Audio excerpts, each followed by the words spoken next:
Hello, it's time for Flashback, the weekly history quiz. Let's find out what has happened in history. In 1935, erosion causes fierce storms in the Dust Bowl. The U.S. plants 220 million trees to conserve the soil in 1935. So here we have Pytheas, the first Greek to travel near the Arctic Circle, brings word of polar ice and a frigid land with a never-setting sun. Few believe it. Understandable, I suppose. There we go, 325 BCE. The U.S. lowers the voting age to 18 from 21. With America at war, supporters say, old enough to fight, old enough to vote. Probably after 1935, because this will be, Vietnam. For a march in London, an activist designs a symbol to protest nuclear weapons. It becomes known as the peace sign. Now, that's interesting.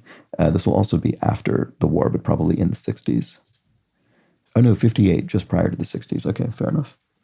A flower grown by Persians and Ottomans, the tulip, sparks tulip mania among the Dutch. The wealthiest pay the price of a house for a single bulb. Is that the 17th century? Yes, it is the 17th century. There we go, 1636.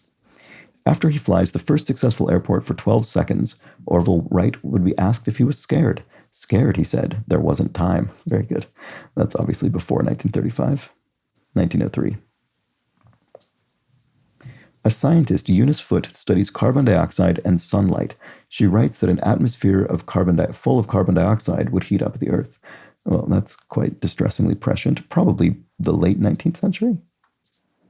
Yeah, mid-19th century, 1856. There we go. Under the rule of its leader, Vytautas the Great, Lithuania becomes the largest state in Europe. That's very interesting. I assume that's during the kind of broadly medieval period. Yeah, 1392 to 1430. A popular Spanish novel is set on a mythical island of black Amazons. Spanish explorers arrive in a new land and name it after that island, California. That is fascinating. Do I think that's before or after 1636? Probably before.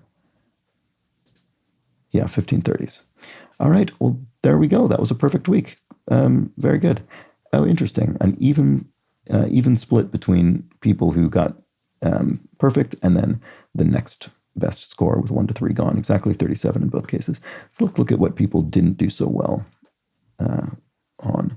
So a fifth of people got Lithuania incorrect. Nearly half of people misplaced the bit about California. I mean, those are the two that I think I was not 100% certain on. A handful of people got Eunice Foote and her observation about carbon dioxide wrong, but not too many. And the rest were pretty high. All right, well, there we go. That was the week in history. Back next week with more of this. Bye for now.